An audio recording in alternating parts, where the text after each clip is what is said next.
यही दरख्वास्त की तो सरदार ने जुमला कहा कि तुम्हारे इमाम गज़ाली होने का क्या फ़ायदा अगर तुम्हारी सारी ज़िंदगी की मेहनत एक डाकू चुरा के ले गया।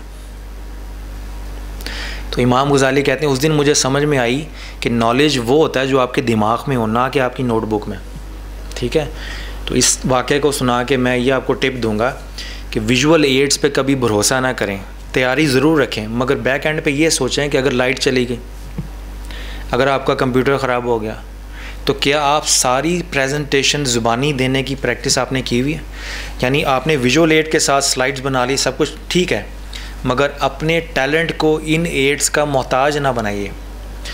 आप इस सेंस में भी तैयारी रखें कि अगर लाइट भी चली जाए या आपके मल्टीमीडिया इक्विपमेंट अवेलेबल नहीं हो सके, और बाज़ का ऐसे भी होता है कि जो नहीं चाहते कि आप इस मुकाम पे बोलें, वो जानबूझ के ख़राबी भी पैदा कर देते हैं। ठीक है ना, कोई प्रेजेंटेशन नहीं मिली, करप्ट हो गया, वायरस आ गया, ये हो गया, तो आप इन चीज़ों का मुतबादल ये है कि अपने दिमाग को भी रेडी रखें कि अगर आपको फिलबती ज़ुबानी गुफ्तगू करनी पड़े तो आपकी गुफ्तगू के अंदर इतना सीक्वेंस और लॉजिक हो कि आप बग़ैर विजुअल एड के वो इम्पैक्ट, क्योंकि स्लाइड जब हम प्रेजेंट करते हैं तो ये बेसिकली विजुअल इमेज आपके माइंड को हमने कन्वे करना होता है। तो यहाँ तो तस्वीर दिखा के हम कर देते हैं, ये ज़्यादा आसान है।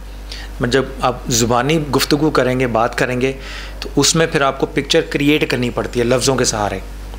तो आप एक वर्जन तो वो तैयार करें अपनी प्रेजेंटेशन का जो मल्टीमीडिया बेस्ड है, अगर आपने उस पर देना है, मगर साथ साथ बैक एंड के ऊपर एक वर्बल वर्जन भी तैयार रखें अपनी गुफ्तगू का, कि अगर कुछ भी अवेलेबल नहीं है तो इमीडिएटली आप बोल के अपने इमेज को और अपने टॉपिक को सहारा दे सकते हैं। और फिर ये देख ली कि वीडियो या ऑडियो रिकॉर्डिंग हो रही है या नहीं हो रही। ठीक है ना, उसके आपको एडिशनल बेनिफिट हैं, अगर आप चाहते हैं तो वो भी रिकॉर्डिंग हो जाएगी, अगर आप नहीं चाहते तो वो भी अवेलेबिलिटी है। जी, क्या हमारा जो जब भी हम करते हैं, माइक दे दें, माइक दे दें, एक सेकंड ऑन कर लें। जो हम प्रेजेंटेशन कहीं भी हम कहीं जा रहे हैं, जो हमारी एक्सपेक्टेड ऑडियंस होती है, तो हमने ऑडियंस साइज की बात की, ऑन कर लें। हाँ नहीं सर जो हमारी एक्सपेक्टेड ऑडियंस होती है उसका जो मोस्ट इम्पॉर्टेंट, मेरे ख्याल में जो कहीं भी आप प्रेजेंटेशन के लिए जा रहे होते हैं, द मोस्ट इम्पॉर्टेंट जो आपकी ऑडियंस का एथिकल नॉर्म्स, मतलब the way of social background, कि वो किस बैकग्राउंड, सोशल बैकग्राउंड से ताल्लुक़ रखते हैं, उनकी एथिकल नॉर्म्स क्या हैं, दैट इज़ अ की मोस्ट इम्पॉर्टेंट। कि जब भी आप प्रेजेंटेशन देने जाएंगे, लेट्स सपोज अगर आप प्रेजेंटेशन देने जा रहे हैं ऐसे तबके को that belongs to may be सब के सब मिडल हैं, that are not educated person, तो आपको उसके लिहाज से जाके आपको उनको प्रेजेंटेशन देनी है, ना कि अगर आप लेट्स सपोज एक ऐसे लोगों में प्रेजेंटेशन देने जा रहे हैं जो कि पढ़े लिखे लोग हैं सारे, दैट तो सारे PhD हैं, तो आपका जो दोनों का प्रेजेंटेशन, आपने एक ही टॉपिक पे प्रेजेंटेशन देनी है, the topic is same, but आपका जो सारे का सारा फ्रॉम मेन से लेके जो एंड तक आपका रूट पाथ है, सबका सब डिफरेंट हो जाता है। बिल्कुल, वो आपका द मोस्ट इम्पॉर्टेंट नहीं बन जाता हमारा। मेरा ख्याल, जैसे मैंने कहा ना कि अपनी प्रेजेंटेशन के 2 वर्जन तैयार करें, एक with multimedia support, visual add support के, और एक वर्बल। इसी तरह आप अपनी प्रेजेंटेशन के 2 वर्जन भी तैयार कर सकते हैं, कि एक सिंप्लीफाइड वर्जन, कि अगर किसी आम आदमी को वो टॉपिक बयान करना पड़े जिसका उस टॉपिक से कोई ताल्लुक़ नहीं है, तो आप कौन सी मिसालें पिक करेंगे, उसको कैसे अपनी बात समझाएंगे।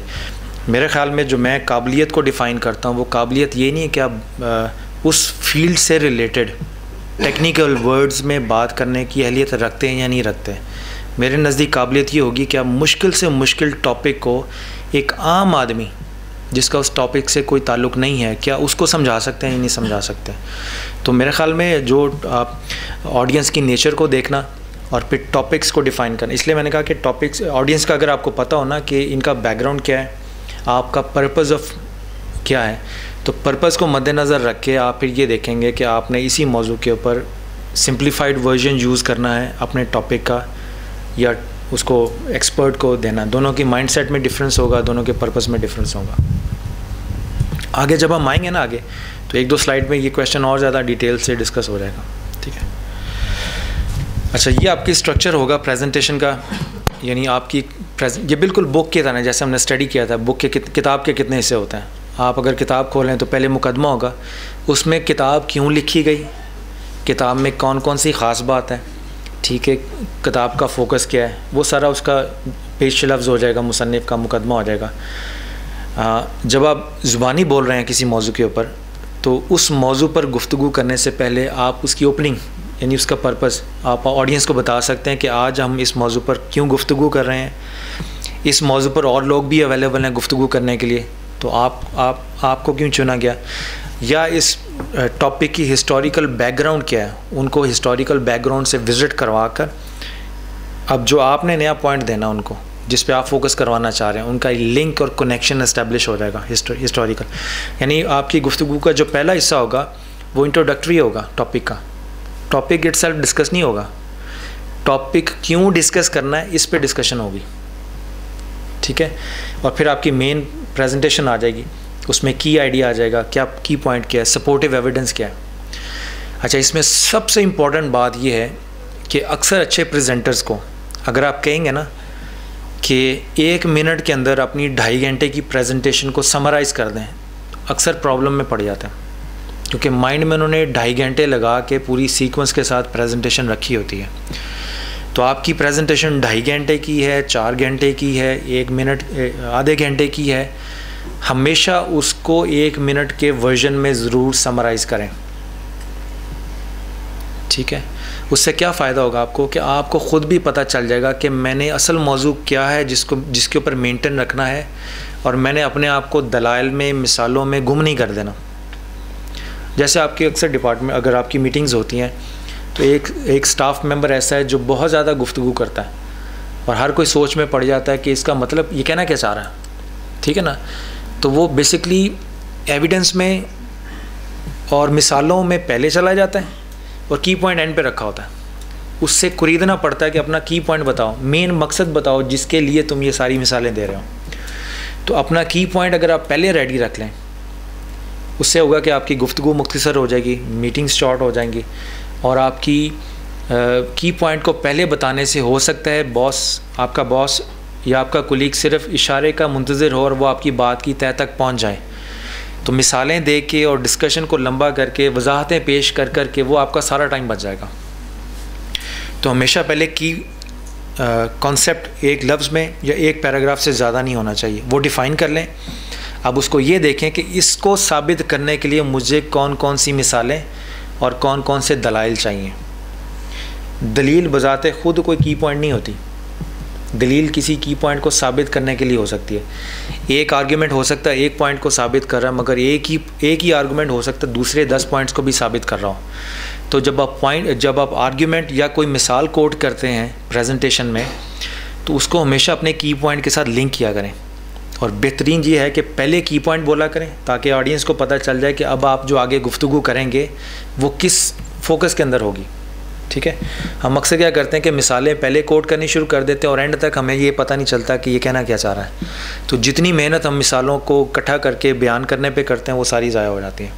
तो हमेशा कोशिश करें कि अगर आपकी 2.5 घंटे की, 1 घंटे की, 1.5 घंटे की, आधे घंटे की प्रेजेंटेशन है, उसको एक पैराग्राफ में समराइज़ ज़रूर करें। उससे आपको ये फ़ायदा होगा। अगर आप पुरानी किताबें पढ़ें इस्लामी, तो उसमें उलमाए कराम क्या करते थे कि सवाल लिखते थे और फिर उसके जवाब होते थे। तो एक होता था मुख्तसर जवाब जिसमें वो समराइज़ करते थे पूरी थ्योरी, और एक होता था मुफस्सल डिटेल्ड आंसर जिसके जवाब में वो 4-5 चैप्टर लिख देते थे। तो जिसको मुख्तसर जवाब से इत्मीनान हो जाता था वो सेटिस्फाई हो जाता था, और जो चाहता था मुख्तसर की ज़रा मज़ीद तफसील ले ले ताकि उसको आगे एकेडमिक्स में या अपनी लाइफ में उसकी डिटेल पता चल जाए, तो डिटेल आंसर की तरफ चला जाता। कंक्लूजन, समराइज़ एंड पे है, और इवैल्यूएशन। जब आप क्वेश्चन आंसर सेशन में जाते हैं तो फिर आपको पता चलता है कि आपकी प्रेजेंटेशन आप तो बड़े अच्छी समझ रहे थे, मगर क्वेश्चन आंसर सेशन में पता चलेगा कि आपको अपनी प्रेजेंटेशन में अभी कहाँ बेहतरी की ज़रूरत है। लोगों ने आपकी प्रेजेंटेशन को क्या समझा और आप क्या समझ रहे थे। तो क्वेश्चन आंसर सेशन में आपकी प्रेजेंटेशन, आपका point of view cross questioning के ज़रिए मज़ीद मजबूत हो जाता है और इवेल्यूएट हो जाता है। इसलिए अच्छे प्रेजेंटर हमेशा क्वेश्चन आंसर सेशन को प्रीफर करेंगे, और जो 2 नंबर प्रेजेंटर होंगे वो कोशिश करेंगे क्वेश्चन आंसर सेशन की बारी नहीं आए, उससे पहले ही वो अखलाकियात में लेके मुझे जल्दी है, मुझे ये करना है। मैंने अक्सर प्रेजेंटर ऐसे देखे हैं कि वो 1.5 घंटा बोलेंगे और जैसे ही सेशन ख़त्म हो जाएगा उनकी इमरजेंसी आ जाएगी कि जी अभी फ़ौरी तौर पे उन्होंने जाना है। इससे एक अपना एक सोशल गैप रखते हैं बिटवीन देम एंड ऑडियंस। जिससे ये पता चले कि ये बाकी बहुत आलिम फाजिल आदमी है, कि इससे मुलाकात करना भी बड़ा मुश्किल है, लोग गुम हो जाए उसकी प्रेजेंटेशन में। क्योंकि जब क्वेश्चन आंसर करेंगे तो फिर पता चल जाएगा कि इसने एक किताब से कट एंड पेस्ट करके प्रेजेंटेशन तैयार की है या वाकई इसके पीछे जेन्युइन रिसर्च इन्वॉल्व है। तो जो जेन्युइन रिसर्च वाले लोग होंगे, जिन्होंने मेहनत के साथ किसी टॉपिक पे बात तैयार की होगी, वो चाहेंगे कि क्वेश्चन आंसर सेशन हो, ताकि उनको भी पता चले कि उनकी रिसर्च का लेवल क्या है, और लोगों को वो चाहेंगे ज़्यादा से ज़्यादा उनका जो कॉन्सेप्ट है, उनका जो पॉइंट ऑफ व्यू है, वो ज़्यादा से ज़्यादा कम्युनिकेट हो। अच्छा, अच्छे प्रेजेंटर के लिए राइट मेंटल एटीट्यूड ये बहुत ज़रूरी है। Be positive about yourself, यानी ये मत सोचें यार मैं बोल के क्या करूँगा, मेरे पास तो कुछ है ही नहीं। हर आदमी के पास कुछ ना कुछ ऐसा कहने को ज़रूर है जिसकी दूसरे लोगों को ज़रूरत है। तो अपने आप को इतना अंडर एस्टिमेट ना करें, अपने आप को एहसास कमतरी से निकालें। अल्लाह ताला ने हर आदमी की ज़िंदगी में कोई ना कोई ऐसी बात ज़रूर रखी हुई है जिससे हम सब कुछ सीख सकते हैं, ठीक है। Number 2, be positive about the speaking opportunity. अगर अल्लाह ताला ने आपको ये मनसब से नवाजा है कि अल्लाह ताला ने ज़िंदगी में कभी इस अपॉर्चुनिटी से नवाजा है कि आपको बोलने या अपने इज़हार ख्याल करने का मौका है, तो इसको अपने लिए पॉजिटिव ख्याल करें। इसको ये मत समझे कि किसी ने आपको ऑफिस पॉलिटिक्स में लपेट के और यहाँ पे खड़ा कर दिया है, अब आपका क्या होगा, आपकी तो बेइज्जती होगी आपको। ये स्पीकिंग अपॉर्चुनिटी को पॉजिटिव लें, ताकि इस स्पीकिंग अपॉर्चुनिटी से आपके आगे स्पीकिंग की हेजिटेशन दूर हो जाए। And be positive about the audience. जब मैं आपसे मुखातिब हूँ, प्रेजेंटेशन दे रहा हूँ, अब अगर मैं ये ज़हन में सोच लूँ कि यहाँ जितने भी बैठे हैं मैं पागल हैं, अहमक हैं, और जब तक मैं इनको टीच नहीं करूँगा इनको समझ नहीं आएगी, तो अगर मैं ये बयान करके आपको प्रेजेंटेशन दूँ तो आप में से कितने हैं जो मेरी प्रेजेंटेशन को लेंगे। मगर आम तौर पे हमारे यहाँ जो प्रेजेंटेशन टेक्निक्स होती हैं वो यही होती हैं कि इनको बहुत ज़्यादा रहनुमाई की ज़रूरत है, ये पागल हैं, जब तक मैं इनको गाइड नहीं करूँगा ये इम्प्रूव नहीं करेंगे। अगर आपने लोगों को ग्रो करना है और अगर आपने अपना मेंटल एटीट्यूड भी ठीक रखना है और अच्छे प्रेजेंटर बनना है, तो हमेशा इस पॉइंट ऑफ व्यू से प्रेजेंट करें कि मैं अपने पॉइंट ऑफ व्यू को इनके सामने रख रहा हूँ, इनकी पार्टिसिपेशन से, इनके क्रॉस क्वेश्चनिंग से मुझे भी सीखने का कुछ मिलेगा। यानी प्रेजेंटेशन ये नहीं है कि मैं बोल रहा हूँ और आप सीख रहे हैं, प्रेजेंटेशन ये है कि जो मुझे पता है मैं आपको बता रहा हूँ, और क्रॉस क्वेश्चनिंग में, कमेंट्स की शक्ल में, क्वेश्चंस की शक्ल में आप मुझे बताएंगे कि मुझे किन एरियाज़ में इम्प्रूवमेंट की ज़रूरत है। जी, आउटपुट भी ली जाए। उसमें क्या होगा कि बेशुमार ऐसी मामलात होते हैं कि प्रेजेंटेशन में अगर प्रेजेंटर पॉजिटिव थिंकर है तो आपके क्वेश्चन से, आपके कमेंट से उसको ये अंदाज़ा हो जाएगा कि अच्छा मैंने अपने टॉपिक के इस एंगल पे तो कभी स्टडी नहीं की, ना कभी सोचा है। तो अगर आपके क्वेश्चन से मुझे अपनी प्रेजेंटेशन के उस एंगल का या उस एरिया का पता चल जाए जहाँ पे मुझे मज़ीद इम्प्रूवमेंट की ज़रूरत है, तो ये अच्छी बात होगी या नहीं होगी। तो जब भी अपने ऑडियंस को, खा वो कोई ट्रेनिंग सेशन है, सुपरवाइज़र अपने सबॉर्डिनेट को दे रहा है, डिपार्टमेंट हेड अपने नीचे जेईस को दे रहा है, तो हमेशा ये ज़हन में रख के दें कि ये काबिल लोग हैं, अगर मैं इनको ट्रेन करूँगा तो इनकी काबिलियत में और ज़्यादा बेहतरी पैदा होगी। जब हम किसी को अहमक और बेवकूफ़ समझ के ट्रेनिंग देंगे वो कभी नहीं इम्प्रूव होगी, क्योंकि पहली बात तो ये हमने पहले से डिसाइड किया हुआ है कि ये पागल, अहमक और बेवकूफ़ है। तो हम जितनी भी उसकी एवेल्यूएशन करेंगे, उसको माइंडसेट को अपने जहन में बिठा के करेंगे, तो कभी वो इम्प्रूवमेंट के लेवल पे नहीं आएगा। आप ये समझें कि हर आदमी को अल्लाह ताला ने गॉड गिफ्टेड टैलेंट दिया है, हालात की वजह से, तालीम की अपॉर्चुनिटीज़ इतनी अच्छी नहीं है जिसकी वजह से उसका टैलेंट दबा हुआ है। अब उसके पास ये फैसिलिटी, अल्लाह ने ये उसको अपॉर्चुनिटी से नवाजा है कि अल्लाह ने उसको आप जैसा डिपार्टमेंट हेड दिया। तो अगर उसको ज़िंदगी में इतने ज़्यादा फ़ायदे नहीं मिले जिससे वो अपना IQ लेवल या अपनी काबिलियत को इम्प्रूव कर सके, तो अब अल्लाह ताला ने उसको ये अपॉर्चुनिटी दी है कि अल्लाह ताला ने उसको आपकी सोबत से नवाजा है। तो अगर उसको आपके डिपार्टमेंट होने का या सुपरवाइज़र होने का भी फ़ायदा नहीं होता तो उसका नुक्स नहीं है। हो सकता है आपकी लर्निंग टेक्निक में या आपकी प्रेजेंटेशन में कोई खामी हो जिससे वो मुस्तफ़ीज़ नहीं हो पा रहा, ठीक है। तो हमेशा जब भी आप अपने ऑडियंस को डिस्कस करें, जो ख़राब हैं वो ख़राब रहेंगे, उनके मुतल्लिक सोचने से कुछ नहीं होगा, बट एटलीस्ट जब आप पॉजिटिव माइंडसेट रखेंगे अपने ऑडियंस के मुतल्लिक, तो आपका मेंटल जो फोकस है वो तो ठीक रहेगा ना। बस ये इसमें फ़र्क है कि आप ऑडियंस में अगर कोई ऐसा आदमी नज़र आ गया जो आप समझते हैं कि टैलेंट इम्प्रूव नहीं कर सकता, तो बजाय उसकी वजह से बाकियों को भी उसी तरह नवाजें। आप अपना मेंटल एटीट्यूड ठीक रख के टैलेंट को फोकस करके लोगों के अंदर उसको एड्रेस करके उनकी ट्रेनिंग के ऊपर ज़्यादा फोकस करें। आई कांटेक्ट, अच्छा ये इम्पॉर्टेंट है। जब आप प्रेजेंटेशन दे रहे हैं, अगर मैं सिर्फ स्लाइड की तरफ देख के बोलता जाऊं तो आप में से कितने लोग हैं जो ये समझेंगे कि शायद मैं जेन्युइनली अपने टॉपिक पे इंटरेस्टेड नहीं हूँ। आई कांटेक्ट से एक तो ये होगा कि मुझे अपने टॉपिक में महसूस होगा कि जेन्युइनली मैं उसमें इंटरेस्टेड हूँ। सेकेंडली उसमें ये होगा फ़ायदा कि आप ये समझेंगे मैं आपसे मुखातिब हूँ ज़ाती तौर पे, हालांकि इस सेशन में 20 से ज़्यादा लोग बैठे हैं। तो जब मेरा आई कांटेक्ट एस्टेब्लिश हो जाता है तो आपको मेरी गुफ्तगू में अपनाइयत महसूस होती है साइकोलॉजिकली।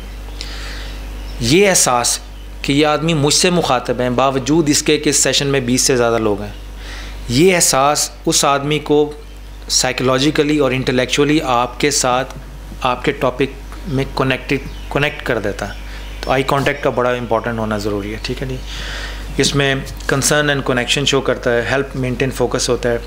हाँ, घूरते नहीं है बस। आई कांटेक्ट में ये सिर्फ जहन में रखिएगा कि मुस्तकिल एक जगह को घूरते नहीं है। और अगर आपको नोट्स भी पढ़ने पड़े, जैसे भी मैं कर रहा हूँ कि साथ पढ़ रहा हूँ, मगर पढ़ने के बाद चेहरा ऊपर करके आपसे आई कांटेक्ट रख के अपने इम्पोर्टेंट जो डिस्कशन है उसको मैं कैरी ऑन कर सकता हूँ। इस जगह पे आपको एक छोटी सी वीडियो दिखाते हैं।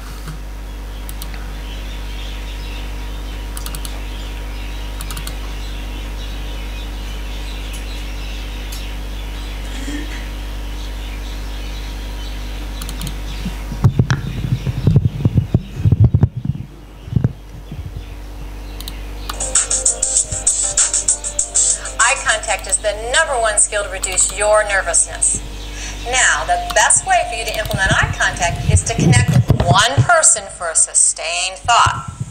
That would be from the beginning of a sentence until there's punctuation, such as a comma or a period.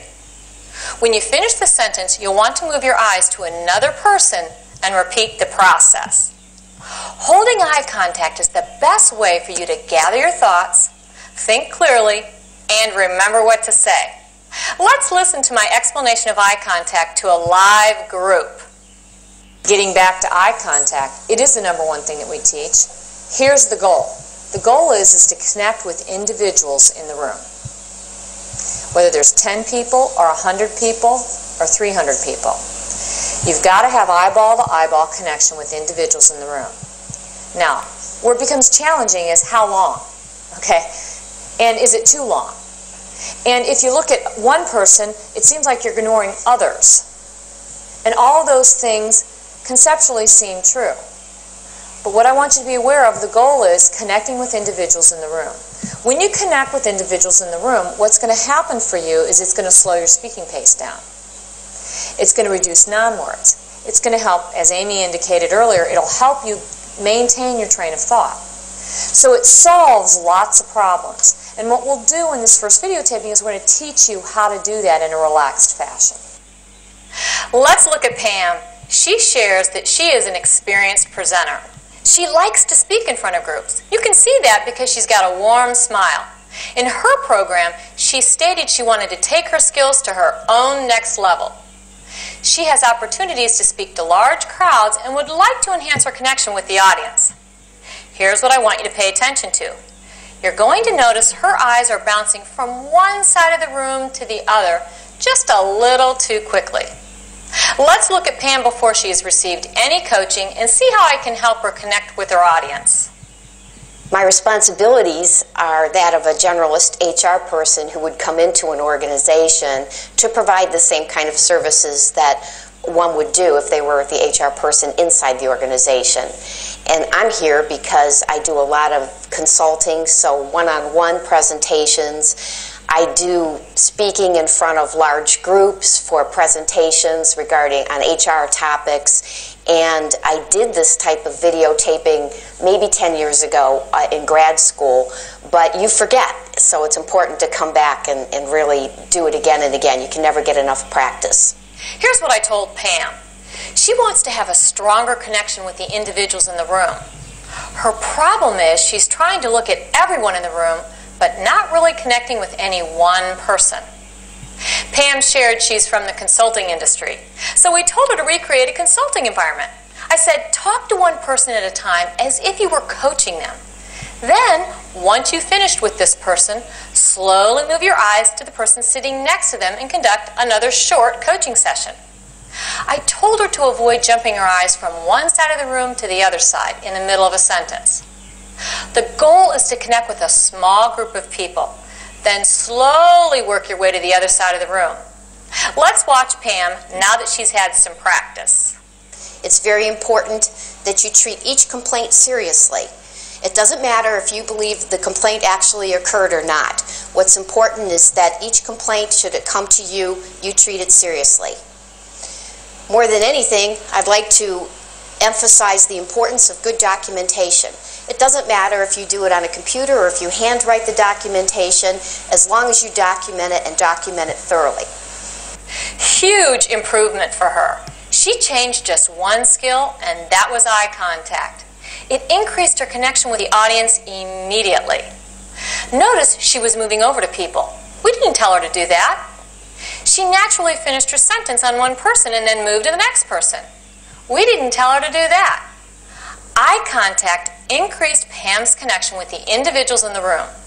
It helped her complete thoughts, giving her much more command of the room. How did all that happen for her? It's because of good, sustained eye contact.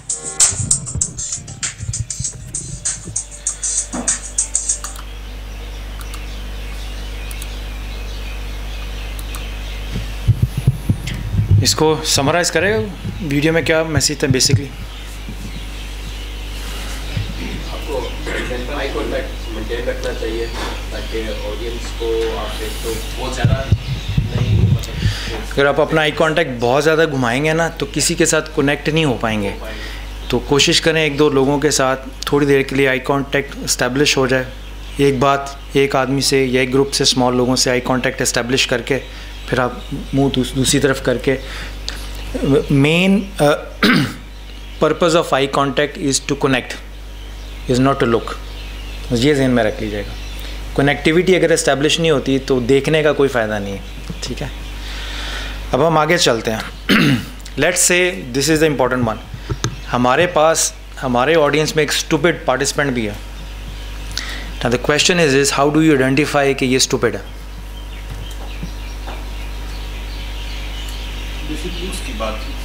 Rauf ji, mic में अगर कर लें तो आपका। How do you identify कि हमारे group में एक स्टूपिड पार्टिसिपेंट भी है? जी बस ये माइक। अगर वो कोई आंसर करता है क्वेश्चन करिए। हाँ, अगर वो कोई क्वेश्चन आंसर करता है या आपकी किसी बात का रिप्लाई करता है तो आप समझ सकते हैं। अगर कोई बात करता है तो माइक दे देना। जी, not only answering, questioning a person, मतलब आप अगर प्रेजेंटेशन से क्वेश्चनिंग कर रहे हैं, आई फील जितना भी आप देखते हैं इट्स अ गुड कि आप क्वेश्चनिंग कर रहे हैं। It shows it basically an interest, questioning हो रही है। बेसिकली क्वेश्चनिंग वो गलत है जो goes to a wrong direction. Wrong direction, okay, ठीक है। मतलब आपको जी ठीक है, माइक दे देना। जी आजम साहब। फर्स्ट ऑफ ऑल तो ये है कि स्टूपिड वही आई थिंक होगा कि जिसका जब वो पार्टिसिपेट या आपसे बात कर रहा होगा, जो प्रेजेंट कर रहा है उससे, तो उसका एक्चुअल जो प्रेजेंटेशन हो रही है उसके मुतल्लिका सवाल नहीं होगा। और दूसरा वो शो ये कर रहा होगा आई थिंक कि जैसे वो ये बताने की कोशिश कर रहा है कि मैं मतलब जो प्रेजेंटेशन दे रहा है उससे बहुत बेहतर जानता हूँ, मतलब ओवर कॉन्फिडेंस। तो वो भी आई थिंक। मुजफ्फर। अच्छा, और कोई? ठीक। लैक ऑफ कंसंट्रेशन शो करेगा कि जी मुतवज्जे नहीं है उस तरफ, और जो है ना ठीक है। नहीं, हम उसकी बात कर रहे हैं जो क्वेश्चन की शक्ल में, या जी निसार साहब। I think if there is a stupid participant in any meeting like this, he will always ask a stupid question which is totally irrelevant. Irrelevant, ठीक है। Number two, in addition to what he said, he will ask some questions which are not directly linked with the presentation. Ongoing presentation. जी, और कोई? हसन साहब। Stupid participant का ये भी हो सकता है कि वो कोई ऐसा क्वेश्चन करे कि जो प्रेजेंटर है उसको वो जज कर रहा हो उसकी क्वालिफिकेशन या उसकी अंडरस्टैंडिंग उस टॉपिक के बारे में। तो उसमें ये कि जो इंस्ट्रक्टर है अगर कोई उसके पास अगर कोई उस वक्त रेडी आंसर नहीं है तो वो पार्टिसिपेंट में से ऑफ़र कर सकता है कि कोई बेहतर इसका कोई आंसर दे सके। आंसर ऋषि साहब वो मोस्टली तो यही कोशिश करेगा कि जी मैं वो ये आपको शो करने की कोशिश करेगा कि जी मैं वो जो स्पीकर है जो बोल रहे हैं मैं उनसे ज़्यादा जानता हूँ। अगेन वही है कि ओवर कॉन्फिडेंट ओवर कॉन्फिडेंट। ठीक है, बस मिसा मेन टॉपिक से हटाने की कोशिश करेगा। मेन टॉपिक से हटाने की कोशिश करेगा इन थ्रू क्वेश्चंस या कमेंट्स। ठीक है, और कोई आप में से? एक माइक में एक कौन बोला? वो इस तरह का सवाल करेगा कि जिसमें यह है कि आगे वाला समझेगा कि उसको मतलब है वो बेवकूफ़ बनाने की कोशिश करेगा। ठीक है, और कौसर साहब? वो ऐसा क्वेश्चन करेगा जो उस प्रेजेंटेशन से रिलेटेड नहीं है। इसका मतलब है कि उसकी तवज्जो उसकी तरफ नहीं है, वो अपनी तरफ से वहाँ बैठा हुआ उसका ध्यान कहीं और है और वो किसी ऐसा क्वेश्चन कर देगा जो उससे मिलता जुलता नहीं है। अच्छा, हम ये साथ साथ रीजंस भी ज़रा नोट डाउन कर लेते हैं, अगर मकबूल साहब आप लिख लें। एक तो ऐसा सवाल करेगा जो टॉपिक से रिलेटेड ही होगा, नंबर एक। आप भी अगर नोट कर लें तो जवाब जब मैं दूंगा फिर कोई ऐसा सवाल करेगा जिसमें स्पीकर की काबिलियत को जज, लेवल ऑफ नॉलेज को जज करने की कोशिश करेगा। नंबर दो ये हो गया। थर्ड क्या था? इसके अलावा क्या था मुझे? हाँ, जो टॉपिक है उससे हट के सवाल करेगा। ये सवाल ऐसे करने की कोशिश करेगा जिससे ये यानी सेंस डेवलप होती हो कि वो शायद इन सवालात से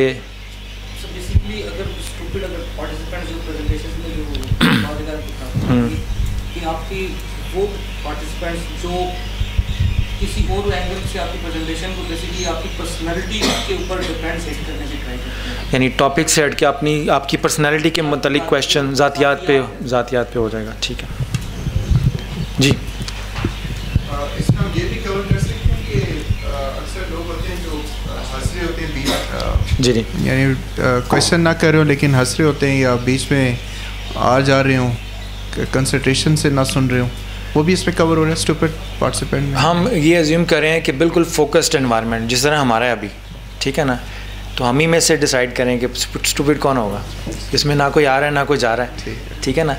तो ऐसा एनवायरनमेंट जहाँ पे फोकस्ड डिस्कशन हो रही हो, प्रेजेंटेशन है, दरवाजे बंद हो, कोई इरिटेशन ना हो, मगर स्टूपिड जो क्वेश्चन मेरे जहन में था जिसकी वजह से मैंने ये जुमला लिखा वो ये है कि जब इंटरेक्शन होता है स्पीकर के साथ क्वेश्चन आंसर्स की शक्ल में, कमेंट्स की शक्ल में, उससे हम कुछ अंदाज़ा लगाने की कोशिश करते हैं कि ये आदमी स्टूपिड है।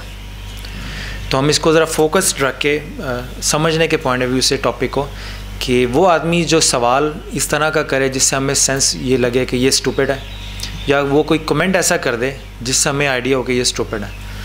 तो अब हम कैसे डिसाइड करेंगे कि जो चीज़ दूसरे को स्टूपिड नहीं लगी हमें लग रही है, तो इन रियलिटी स्टूपिडिटी है क्या, कैसे डिफ़ाइन करेंगे कि इस बिहेवियर के बंदे को हमने स्टूपिड पार्टिसिपेंट डिफ़ाइन कर देना है और इस बिहेवियर के आदमी को हमने मैच्योर और सीरियस पार्टिसिपेंट डिफ़ाइन करना है। अब हम चलते हैं आगे इस डिस्कशन को लेके। हमारे दिमाग के कितने हिस्से हैं?